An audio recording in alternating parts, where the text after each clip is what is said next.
most of the AI advice on YouTube is complete bullshit. It's from people who have never ran an AI business or an AI side hustle. I don't prompt AI, I deploy it for my businesses that have generated over $60 million in revenue since 2017.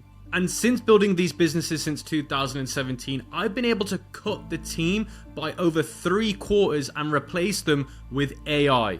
In the next 15 minutes, I'm not going to give you 7 hacks for ChatGPT. Instead, I'm going to be giving you guys a 7-step formula on how to run an AI operator. Now, what I've also done for you guys to make it easier is I've actually created a Google Doc that's called the AI operator that's going to go over all the tools and all the stuff you need to be able to do this step by step in your own free time. Now, all you guys need to do to be able to access that AI operator sheet is hit 250 likes on this video, so make sure you destroy the like button. And if you can also hype this video, so if you look at the comment section below, there might be a swipe option and it might say hype this video. Make sure you hype the video, it helps show this video to more people. And once you've done that, guys, and we've hit the like goal, you'll see it in the pinned comment and in the description below. Step 1 is to install the triple stack foundations. Now, that might sound a little bit confusing and fancy, but it's very simple. Now, first thing is you need to understand how AI works. Now, most people like yourself are used to using things like OpenAI, Gemini, Claude, and stuff like that. Now, those are what we call LLMs, large language models. Now, this is what we call the entry-level way of doing AI. Now, a large language model, you ask it a question, it gives you the answers. It can't actually do anything. It's just you ask it and it gives you the information back. Now, these are amazing. Large language models are amazing and I use them all the time. But it's about understanding which large language model is right for the right purpose. Now, most people will just rely on one LLM to do everything, and that is the wrong way of doing it. Now, here's an example of how I use it for myself. So for the content engine, I use OpenAI, ChatGPT 5.2. Now, for the logic, I would use something like Claude. Claude is the best for logic. So I'm going to be using Claude Sonnet or Claude Opus for all of my logical work. And then for research, I'm going to be using Gemini's new thinking model, which I believe is the new 3.1. So do you see how I've got a triple stack of different LLMs doing different things, which most people just rely on one to do all three? And you've got to understand that different LLMs have different purposes. You can go to a website called LLM Stats or LLM Leaderboards, and it shows you which LLM is best for different tasks. Now, with AI, everything ages so quickly. So if you want to stay up to date on which LLM is best for different tasks, then you can use one of those websites and it will tell you which is the latest and greatest model. Now, step 2 to the triple stack foundation is how you need to switch the operator mode on. Stop asking questions to these LLMs because that's what students do. Start giving these LLM commands, and that starts with the way you prompt all of these different LLMs. And also in that AI operator Google Doc sheet, you're going to see examples and a template on how you should prompt every LLM. From now on, the one sentences or the few words for LLMs stops right now, because that is how you're going to get the worst response from these AI LLMs. 99% of people don't realize how important it is on the structure of the initial prompt, and you've got to make sure that every follow-up prompt you give it follows the exact same foundation in terms of the project brief that you use. The truth is, if you don't prompt these AIs correctly, imagine them being in a box and them getting themselves out of that box if you allow them. And by giving them terrible prompts, that's you letting them run loose and not thinking correctly. So you have to keep that AI in the box so that it gives you the best results.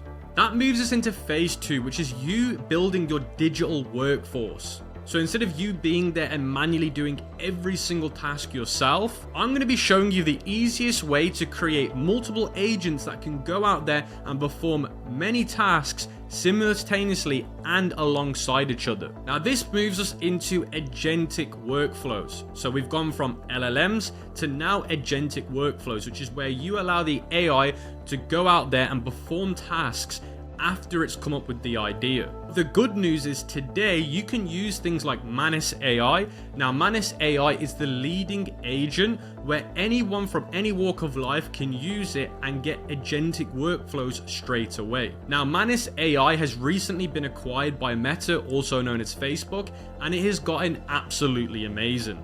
Now, I'm not sponsored or endorsed by any company that I mentioned in this video. I'm just teaching you guys the easiest way as a beginner to take advantage of AI agents and a workforce. Now, with Manis AI, you can connect your Gmail, your Slack, you can connect loads of things to it. Now, once you connect these to Manis AI, it can then read and write on these platforms. So for example, it can go onto Slack, read all the messages and reply for you. It can read your Gmail, reply for you, draft emails.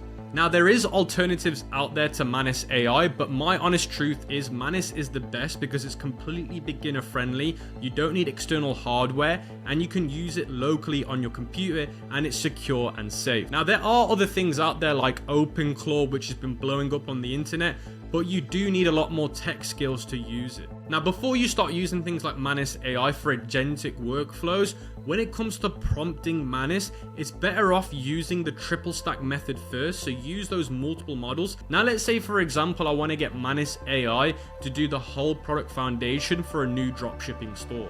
Instead of me prompting it saying, this is my product, I need you to create an image for it, a video for it so I can run it as an ad, I would first go back to my triple stack method. I would then use OpenAI to say, come up with a brand idea, a brand kit, a brand name for this product. I would then go to Claude and say, for this product that I want to sell online, can you come up with the logical way for me to sell it and it makes sense? So I'd use Claude to do the logical work. And then I would get Gemini to do the research. Gemini, can you check out this product and do the research on it, on what brands are selling it, what ads are working for it? And then what I would do is I would take all of those three responses, condense it into a markdown file by saying to them, can you create it into a PDF? I would then tell the LLM to create me a prompt for Manis AI to turn this into an agentic workflow. So then when I give that master prompt to Manis from the triple stack LLM, I have then got myself an autonomous way of getting Manis to do the work to the highest quality. That moves us on to phase 3, which is systemization and automation. Now, for my example, if I'm selling loads of different products online on my e-commerce website, I've got to follow the same system for every product that I sell online. So instead of me manually going out there and using the triple stack method to do market research, brand identity, competition research, and then feeding it to Manis, I can create an automation through things like NAN, where it triggers all of that on its own. I literally just tell the NAN what I'm selling, and then it will trigger all the triple stack for me, and then it will trigger it to send it to Manis. So instead of me manually having to do it every single time, we can build automations through things like NAN. Because you're eventually going to figure out that you have the same workflows every single time and you just want them to run on autopilot. So for example, if you've got an agency and you need to come up with lead generation or find leads, you can create automations for it, instead of you manually having to click the LLM triple stack and then feed it to Manis. But this comes once you identify consistent workflows. There's no point automating something unless you're doing it consistently. And remember, you can use this for any method to make money online, whether it be an agency, e-commerce, whether it be trading, whatever it may be, you can use this for everything. And in that AI operator Google sheet, you're going to see a full example of everything that I've mentioned today, step by step, so you can see it for yourself and you can even test it yourself. You can even copy it and put it into each phase and see how it works in real life time. And with that being said, guys, I hope you've enjoyed this video and I'll catch you on the next one.